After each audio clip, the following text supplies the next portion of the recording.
sasakyan ako, pinapasok eh. Oo. Tsaka iinit dito.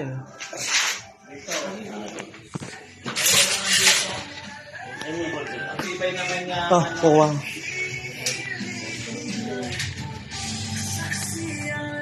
Ay, pagkakasakit dito eh.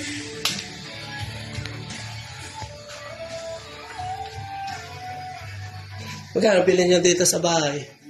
Tingnan lang po. Dito kami dadaan, sir. Oo. Dito, ano. Matibay naman yung ano. Dito, sir, yung condenser nyo. Dito? Dito kasi hindi patag, eh, oh. Pero okay lang dyan. Okay lang, sir. Sige. Kasi dito, iingay yung bubungan nyo. Babibrate yun, eh. Nakaya doon. Dito, sir. Dito, dyan. Ayun, kabila. Ganon? O patagilid? Ay, pwede rin yan. Ay, no? No? Kaso mo, ano eh. Iba yung ano nun, sir. Iba yung ano niya eh. Tignan niyo dito sa ano niyo. Maliit lang yung ano niya dito, yung sir, yung ano niyo. Sige. Tapos pag pinatasan,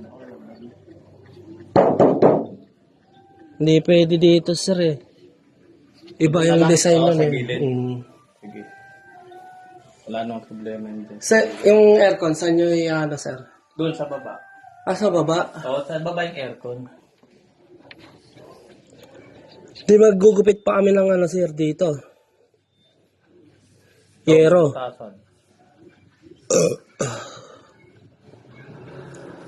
Saan pwede magbutas dito, sir?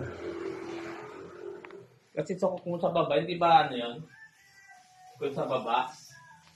Pwede naman, sir. Tingnan natin sa baba.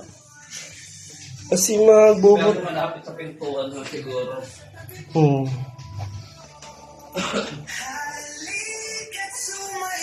Tsaka, sir, Dito. yung copper nyo kasi matigas na. Dito. Dito. Ayan. Tignan natin, sir. Ayan. At sa bagay, manipis dito, pwede rin pala dito.